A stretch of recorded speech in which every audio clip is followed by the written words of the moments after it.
Sir Rahu Ketu transit అని వింటూ ఉన్నాము. అలాగే ఎట్ ద సేమ్ టైం గతంలో కూడా మీరు కొన్ని వీడియోస్లో షష్టగ్రహ కూటమి గురించే కానీ లేకపోతే పంచగ్రహ కూటమి గురించే కానీ ఎక్స్ప్లెయిన్ చేశారు. అదేవిధంగా ఆ మార్పులు కూడా అందరం గమనించాము. ప్రకృతిలో ప్రళయ తాండవం ఎర్త్‌క్వేక్సే కానీ వాటర్ పరంగా కానీ అందరూ కూడా చాలా ఇబ్బంది పడ్డారు.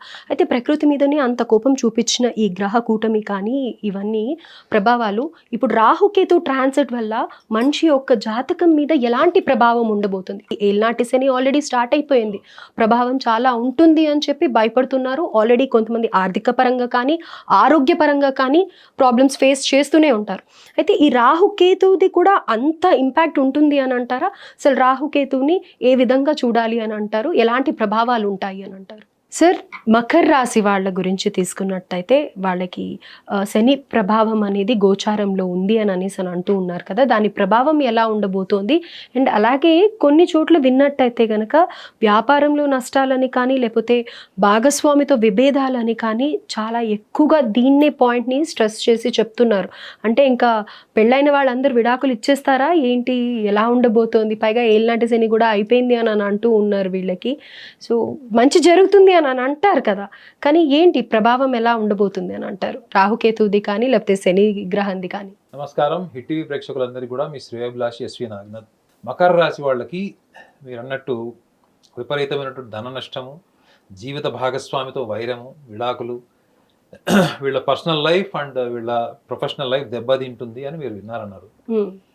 రెండోది వీళ్ళకి శని సంచారం కూడా జరిగింది. మకర రాశి వాళ్ళకి తృతీయంలోకి వెళ్ళిపోయాడు. కుంభం నుంచి వాళ్ళకి మీనంలోకి ప్రవేశించాడు.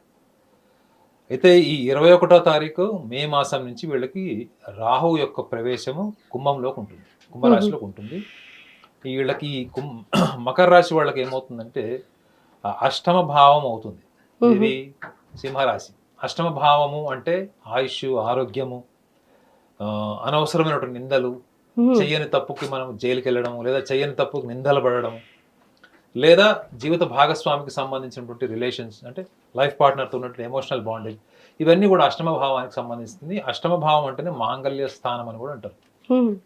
అయితే వీళ్ళకి మనం బ్రైటర్ సైడ్ మాట్లాడుకుంటే మకర రాశి వాళ్ళు రాశి లక్షణం ఏంటి అంటే రాశ్యాధిపతి ఎవరు? శని. ఈ శనికి ఉండేటువంటి ఒక లక్షణము 10 మందిలో 7గురికి ఉంటుందండి. అది ఒప్పుకోకపోయినా అంటే ఎలా అంటారు? వీళ్ళు బద్ధకస్తులు. లేజినెస్ ఎక్కువ ఉంటుంది. లేజినెస్ ఎక్కువ ఉంటుంది, ఇంటెలిజెన్స్ ఎక్కువ ఉంటుంది, అబ్జర్వేషన్ బాగుంటుంది, they are mentally very sharp and they are very good at planning. కానీ అన్నిటిని ఓవర్కమ్ చేసేలాగా శని ఐ మీన్ లేజినెస్ ఉంటే ఇంకా అన్ని వేస్టే కదా. లేజినెస్ ఎవరికి ఉంటుంది? ఎక్కువగా ఎక్కువ తెలివిగల వాళ్ళకి లేజినెస్ ఉంటుందని కూడా ఒక విశ్లేషణ ఉంది. అందరికి కాకపోవచ్చు. ఎందుకు అంటే వాళ్ళు కూర్చున్న చోట ప్రణాళికలు వేస్తారు. ఇప్పుడు మీరు ఒక పని చేయించుకోవాలనుకోండి, ఇప్పుడు మీరు కెమెరామెన్తో మీకు కావాల్సింది ఏదో బయట నుంచి తెప్పించుకోవాలనుకోండి, మీరు బద్ధకం. సో కెమెరామెన్తో ఊరికే పని పడుతుంది కాబట్టి మీరు ఏం చేస్తారు? కెమెరామెన్తో మంచి రిలేషన్స్ మెయింటైన్ చేస్తారు. Is it not intelligence? So Makar రాశి వాళ్ళకి సోషల్ రిలేషన్స్ అవన్నీ చాలా బాగుంటాయి. వాళ్ళు అనవసరమైన విషయాల్లో వాళ్ళు గొడవలకు వెళ్ళరు. చాలా విషయాల్లో చాలా ప్రాక్టికల్గా ఉంటారు. ఎంతవరకు సందర్భ సహితము అన్నది ఆలోచించకుండా వాళ్ళు ఎప్పుడు కూడా అభిప్రాయాలని మార్చుకోరు. ఇది ఎంతవరకు యాప్ట్ అనేది చూస్తారు. ఇండస్ట్రియలిస్టులకు ఉండేటువంటి ప్రణాళిక, దూరదృష్టి ఇవన్నీ ఉంటాయి వీళ్ళకి. కాకపోతే ఏంటంటే వీళ్ళల్లో ఒక్కసారి నిర్ణయం తీసుకునే వరకు వీళ్ళు ఎంత అయోమయ స్థితిలో ఉంటారు, కన్ఫ్యూజ్ స్టేట్లో ఉంటారు. ఒక్కసారి నిర్ణయం తీసుకున్న తర్వాత వీళ్ళంత క్లారిటీ ఎవరికి ఉండదు. వీళ్ళని తీసుకున్న నిర్ణయాన్ని ఎవరి కోసం కూడా మార్చుకోరు. వీళ్ళు స్టిక్ ఆన్ అంటారు. వీళ్ళలో మైనస్ పాయింట్ ఏంటంటే ఇప్పుడు మీరు ఒక వర్క్ చేస్తున్నారు. ఈ వర్క్ని మీరు మీ అంతటి మీరే కన్సాలిడేట్ చేయాల్సిన అవసరం లేదు. ఆ వర్క్ని మీరు మీ యొక్క ఎంప్లాయీస్తోనో మీ చుట్టుపక్కల వాళ్ళతో కన్సాలిడేట్ చేయించవచ్చు. ఫర్ ఎగ్జాంపుల్ మీరు ఒక కేక్ కట్ చేశారు. మీరు కట్ చేసిన కేక్ మీరే 10 మందికి వెళ్ళి ఇవ్వాల్సిన అవసరం లేదు. మీ పక్కన వాళ్ళకి చెప్తే వాళ్ళు డిస్ట్రిబ్యూట్ చేస్తారు. ఇక్కడ వీళ్ళ చిన్నపిల్లల మనస్తత్వం ఏముంటుందంటే పేరు నాకే రావాలి. వీళ్ళకి బద్ధకం ఎంత ఉంటుందో ఈ డిస్క్రిమినేషన్ ఆఫ్ జెలసీ కూడా అంత ఉంటుంది. అంటే వేరే వాళ్ళకి పేరు వస్తే భరించలేరు, మనకే పేరు రావాలి, అందరు మనమే మన చుట్టూ ఉండాలి. మనం ఫంక్షన్కి వెళ్ళామంటే సెంటర్ ఆఫ్ అట్రాక్షన్ మనమే ఉండాలి. అక్కడ మినిస్టర్ రాని ఎవడన్నా రాని మనని పొగడాలి. సో వీళ్ళకి తెలియని అమాయకత్వం ఏంటంటే they always loves applause, appreciation అంటే సోషల్ ఐడెంటిటీ. వీళ్ళు ఎక్కువ చూడండి సోషల్ లైఫ్లోనే ఎక్కువగా వీళ్ళకి ఇష్టం ఉంటుంది, బిజీగా ఉంటారు. సోషల్ లైఫే కాదు, అసలు వీళ్ళకి ఐడెంటిటీ అన్నది లేకపోతే మనం బతికి కూడా వేస్ట్, చచ్చిపోవడం బెటర్ అనుకుంటారు. అంటే ఆ లెవెల్ ప్యాషన్ ఉంటుంది వీళ్ళకి. వీళ్ళు కనుక మ్యూజిక్ లైన్లో కానీ ఫిలిం ఇండస్ట్రీలో ఉంటే మాత్రం వీళ్ళు ఆ రేంజ్లో వర్క్ చేస్తారు, ఆ రేంజ్లో కష్టపడతారు. వీళ్ళు బిజినెస్ ఇండస్ట్రీలో ఉన్నా కానీ అంత కష్టపడతారు. పని ఉంటే ఎంతైనా కష్టపడతారు రాక్షసుల్లాగా. పని లేదంటే వీళ్ళంత డిస్కనెక్టెడ్, అంటే లేజీ పీపుల్ ఎవరు ఉండరు. అయితే ఈ విషయం ఎందుకు మాట్లాడుకుంటున్నామంటే వీళ్ళకి ముఖ్యంగా ఈ మకర రాశి వాళ్ళకి ఇప్పుడు ధనస్థానం, వాక్స్థానం, వ్యవహార స్థానంలోకి రాహువు ప్రవేశిస్తాడు. అష్టమ భావంలోకి వీళ్ళకి కేతు వస్తాడు. సో కుంభరాశిలో రాహువు యొక్క స్థానం బలం, స్ట్రాంగ్గా ఉంటాడు. కాబట్టి వీళ్ళకి ధన నష్టం అన్నది ఎప్పుడు ఏర్పడుతుంది, ఏ కారణం వల్ల ఏర్పడుతుంది అంటే వీళ్ళు చాలా సందర్భాల్లో వాళ్ళ ఊహకు అనుగుణంగా ఫలితాలు వస్తాయనేటువంటి ఒక ఇమాజినేటివ్ ఎక్స్పెరిమెంట్స్ చేస్తారు వీళ్ళు. ఓకే. సో వీళ్ళు 1,00,000 రూపాయలతో స్టార్ట్ చేయాల్సిన దాన్ని వీళ్ళు 10 లక్షలైనా కానీ ఆ టైంలో పెట్టేస్తారు వీళ్ళు. ఇప్పుడు ఫర్ ఎగ్జాంపుల్ ఒక ఫిలిం డైరెక్టర్ అనుకోండి, బడ్జెట్ 2 కోట్లు అని చెప్పాడు అనుకోండి, సినిమా మొత్తం పూర్తయ్యే లోపల అది 5-10 కోట్లు అవుతుంది. కారణం ఏంటి అంటే వీళ్ళ ఊహలో ఎన్హాన్స్మెంట్ ఉంటుంది మేడం. ఓకే. ఒక బడ్జెట్ చెప్తారు, ఆ బడ్జెట్కి ఇంత క్వాలిటీ వస్తుంది, ఆ క్వాలిటీని ఎన్హాన్స్మెంట్ చేయాలనుకున్నప్పుడు మీకు బడ్జెట్ కూడా అవసరం ఉంటుంది. సో ఇదే మైండ్ సెట్తో వీళ్ళు బిజినెస్ చేస్తారు. మీరు ఇంటి దగ్గర టీ డబ్బా వాడిని చూసినా, ఈ మకర రాశిలో పుట్టిన వాడిని, లేదా మీరు ఒక కార్పొరేట్ ఇండస్ట్రీలో కోట్ల రూపాయలు బిజినెస్ చేసే వాళ్ళు కూడా ఈ ఎన్హాన్స్మెంట్ ఉంటుంది. ఎన్హాన్స్మెంట్ని చుట్టుపక్కల వాళ్ళు పార్ట్నర్స్ ఎట్లా మిస్అండర్స్టాండ్ చేసుకుంటారు అంటే, వీడు చెప్పింది మంగళవారం ఒకటి చెప్పాడు, బుధవారం మార్చి చెడింది అనుకుంటారు. చాలా మంది ఎట్లా అనుకుంటారు, ఒకటి చెప్పిన తర్వాత దానికి స్టిక్ ఆన్ అయి ఉంటారు. వీళ్ళు ఎప్పటికప్పుడు ఎన్హాన్స్మెంట్ చేస్తారు, క్రియేటివ్గా ఆలోచిస్తారు, కానీ వీళ్ళు డిఫాల్ట్ చాలా ప్రాక్టికల్గా ఉంటారు వీళ్ళు. ఆ విషయాన్ని ఎవరు గ్రహించరు. సో ఇప్పుడు వీళ్ళకి రాహువు ధనస్థానం, వ్యవహార స్థానంలో రాహువు ఎందుకైనా నెగిటివ్ ప్లానెట్ కింద కన్సిడర్ చేస్తారు. కాబట్టి వీళ్ళు ఈ వ్యూహాలు ప్రణాళికలు చేసేటప్పుడు బడ్జెట్ని దృష్టిలో పెట్టుకొని ఎన్హాన్స్మెంట్ చేయాలి తప్ప ఎన్హాన్స్మెంట్ని బట్టి బడ్జెట్ ఇంక్రీజ్ చేయొద్దు. ఎవరికి నష్టము? ఈ ప్రణాళికలో లేనటువంటి బడ్జెట్ని తీసుకొచ్చి బిజినెస్లో ఇన్వెస్ట్ చేసే వాళ్ళకి మాత్రమే నష్టం మేడం. అంటే ఈ ఒక్క టైం పీరియడ్ లోనే అంటారా, లేకపోతే ఎప్పటికీ వీళ్ళు పాటించాల్సిన rule? No, because Rahu is coming into ధనస్థానం. మకర రాశి వాళ్ళు కుంభరాశిలోకి వస్తాడు కదా, ధనస్థానం. మనం డబ్బు గురించి ఎందుకు మాట్లాడుతున్నాం? అదే రాహు తృతీయంలో ఉన్నాడు, సప్తమంలో ఉన్నాడు అంటే మనం వేరే విషయాలు మాట్లాడేవాళ్ళం. ఓకే, రాహు వీళ్ళకి ధనస్థానంలోకి వస్తాడు. కాబట్టి ఇది ప్రణాళికకి మించినటువంటి బడ్జెట్ని ఎన్హాన్స్మెంట్ పేరుతోని, డెవలప్మెంట్ పేరుతోని ఎవరైతే ఇన్వెస్ట్మెంట్ చేస్తారో కాన్సిక్వెన్సెస్ని దృష్టిలో పెట్టుకోకుండా వాళ్ళకి మాత్రమే నష్టం. ఎవరైతే బడ్జెట్ ప్రణాళిక వేసుకొని దాంట్లోనే వీళ్ళు ఉంటారో వాళ్ళకి ఇది అనుకూలమైనటువంటి స్థితి. చూడండి, ఒకటే మకర రాశి వాళ్ళకి వాళ్ళ ఊహ, వాళ్ళ కార్యాచరణ బట్టి వాళ్ళ ఫలితం ఎంత మార్పు ఉంది. రైట్. సో కాబట్టి ఇది ప్రతి ఒక్కళ్ళకి కూడా ధన నష్టము. నెగిటివ్ ప్లానెట్ వీళ్ళకి ధనస్థానంలోకి వచ్చాడు కాబట్టి వీళ్ళకి ధన నష్టము. దీనివల్ల తీవ్ర మనస్తాపం చెంది వీళ్ళు మానసిక రుగ్మతలకు వెళ్తారు, డిప్రెషన్లోకి వెళ్ళిపోతారు అనుకుంటే కేతువు కూడా సింహరాశిలోకి వస్తాడు. అంటే ఒక రకంగా వీళ్ళ భార్య గొడవ పెట్టుకొని వెళ్ళిపోయిన మకర రాశి వాళ్ళ జీవిత భాగస్వామి తిరిగి వస్తుంది మళ్ళీ. కోర్టు కచేరీలో ఉన్న వాళ్ళు మళ్ళా అండర్స్టాండింగ్, మ్యూచువల్ కన్సెంట్ వల్ల వాళ్ళు మళ్ళా కలిసిపోయేటువంటి అవకాశం ఉంటుంది. సో ఏదైతే విన్నామో విడాకుల వరకు దారి తీస్తుంది, ఇలాంటివన్నీ ఏ ఉండవు. అంటే ఇప్పుడు అది రేర్ ఫినామినన్. అంటే కొంతమంది ఎక్స్ట్రీమ్ ఉండొచ్చు. అంటే ఇప్పుడు ఫర్ ఎగ్జాంపుల్ జీవిత భాగస్వామి ఇంపార్టెంట్ ఉన్నారు,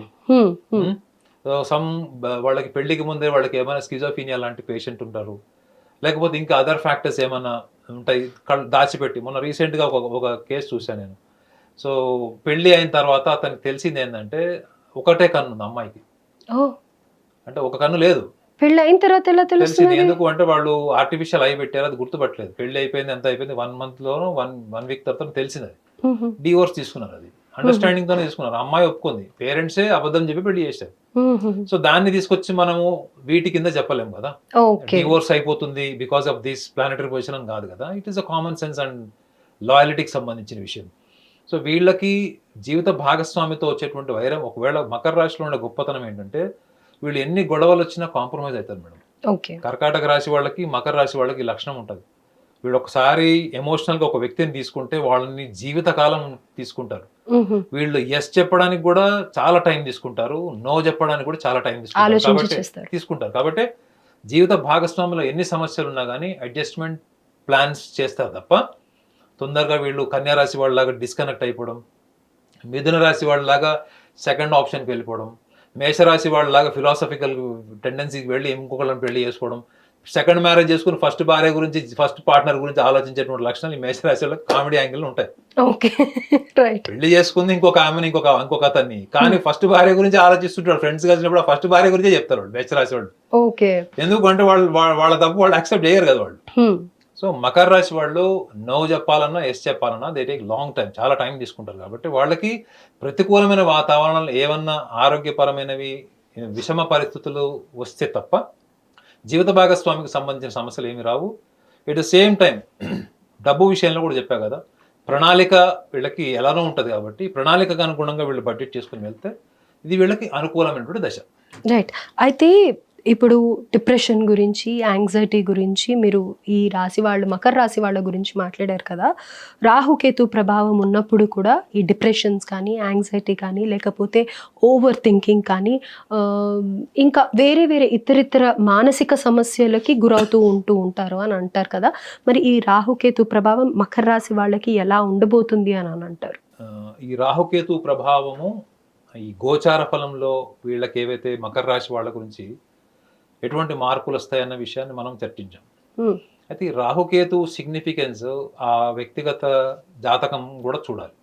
కేవలం మన గోచార ఫలాన్ని బట్టి ఇమాజినేటివ్ అనాలిసిస్ మనము చేయలేము. ఆల్రెడీ చెప్పాను కదా, 55 లక్షల మంది సుమారు ఒక రాశిలో ఉంటారు. సో ఒకవేళ వ్యక్తిగత జాతకంలో కనుక రాహుకేతువులు లగ్నంలో కానీ, కుటుంబ స్థానంలో, పంచమ అష్టమ భావాల్లో ఉంటే కొన్ని పరిణామాలకి వీళ్ళు దూరం కాలేరు. అందులో వన్ ఆఫ్ ద పాయింట్స్ ఏంటంటే వీళ్ళకి ఈ బద్ధకం వల్ల కావచ్చు, లేకపోతే ఊహాత్మకంగా ఎక్కువ ఉంటారు. వీళ్ళు చాలా ఇమాజినేటివ్ కూడా ఉండడం వల్ల వీళ్ళు ఎంత ఉంటారో ఊహాత్మకంగా అంత క్రియేటివిటీ కూడా ఉంటుంది, అంత సృజనాత్మకత కూడా ఉంటుంది వీళ్ళకి. ఓకే. సో వీళ్ళు ప్రపంచానికి అర్థం కాకుండా ఉండేటువంటి ఇంటెలిజెన్స్ వీళ్ళకి ఎక్కువ ఉంటుంది.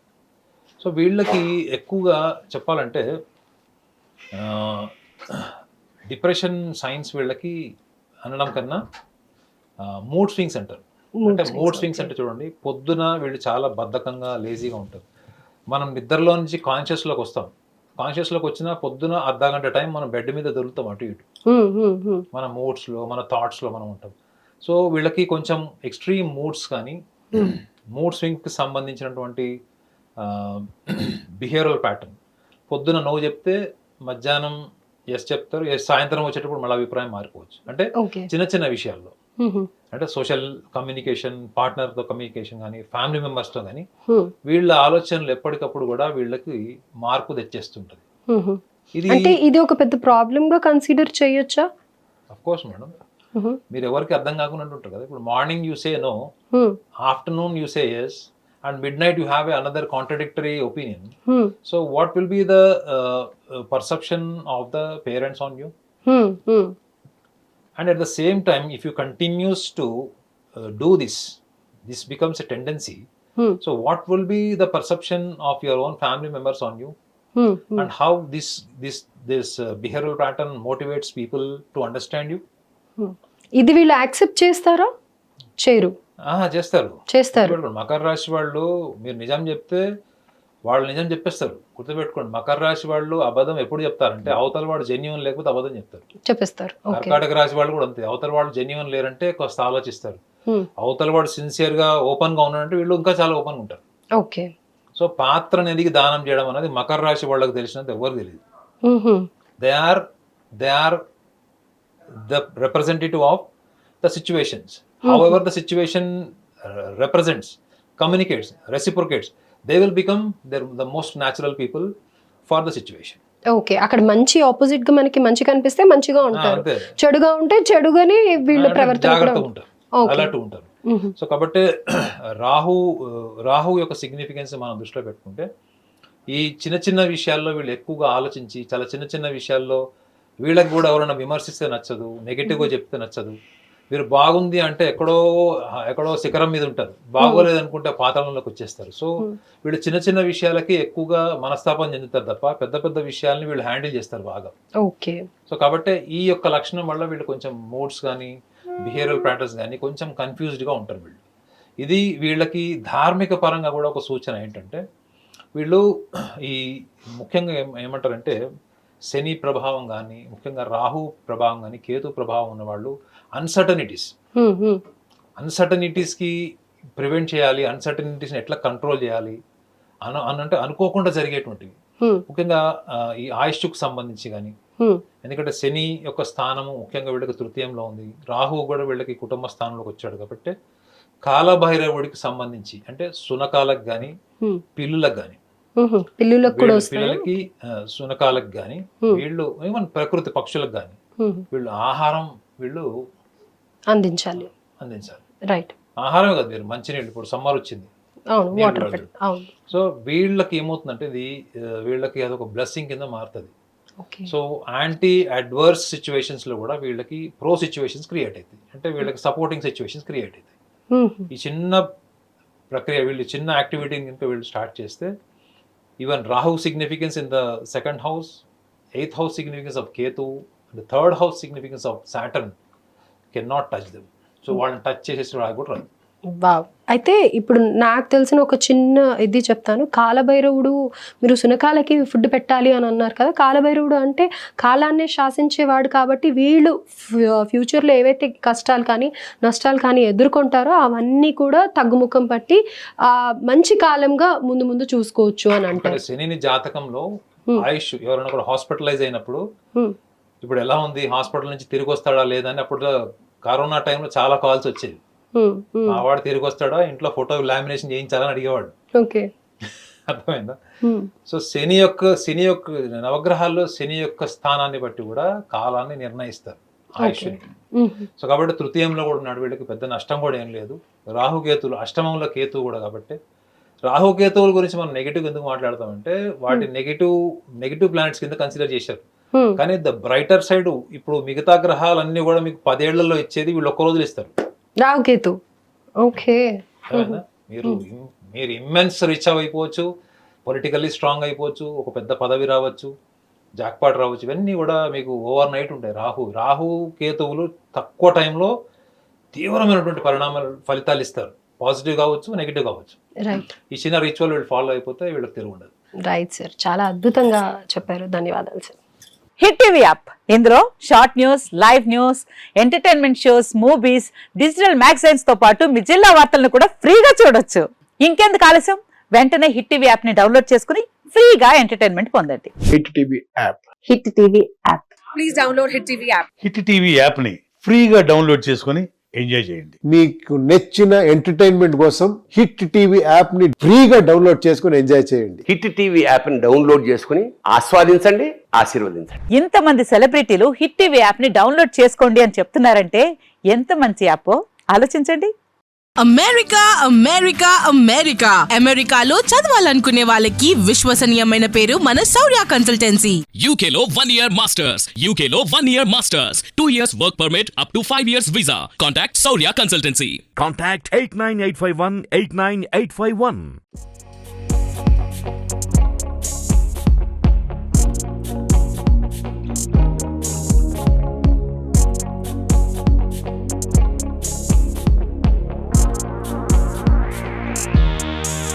హిట్ టీవీ యాప్, ఇందులో short news, live news, entertainment shows, movies, digital magazines తో పాటు మీ జిల్లా వార్తలను కూడా ఫ్రీగా చూడొచ్చు. అంతేకాదు కేజీ నుంచి పీజీ వరకు విద్యార్థులకు స్కాలర్షిప్ కూడా అందిస్తున్నాం. ప్రతి వారం 10 మందికి లక్కీ డ్రా ద్వారా ఒక్కొక్కరికి 10,000 రూపాయలు అందిస్తున్నాం. ఇంకెందుకు ఆలస్యం, వెంటనే హిట్ టీవీ యాప్ ని డౌన్లోడ్ చేసుకుని ఫ్రీగా ఎంటర్టైన్మెంట్ పొందండి. Hit TV app. Hit TV app. Please download hit TV app. Hit TV app ని ఫ్రీగా డౌన్లోడ్ చేసుకుని ఎంజాయ్ చేయండి. మీకు నచ్చిన ఎంటర్టైన్మెంట్ కోసం హిట్ టీవీ యాప్ ని ఫ్రీగా డౌన్లోడ్ చేసుకుని ఎంజాయ్ చేయండి. హిట్ టీవీ యాప్ ని డౌన్లోడ్ చేసుకుని ఆస్వాదించండి, ఆశీర్వదించండి. ఇంతమంది సెలబ్రిటీలు హిట్ టీవీ యాప్ ని డౌన్లోడ్ చేసుకోండి అని చెప్తున్నారంటే ఎంత మంచి యాప్ ఆలోచించండి. అమెరికా అమెరికా అమెరికా అమెరికాలో చదవాలనుకునే వాళ్ళకి విశ్వసనీయమైన పేరు మన శౌర్య కన్సల్టెన్సీ. UK లో 1 year masters, UK లో 1 year masters, 2 years work permit up to 5 years visa. Contact Saurya Consultancy. Contact 89851 89851.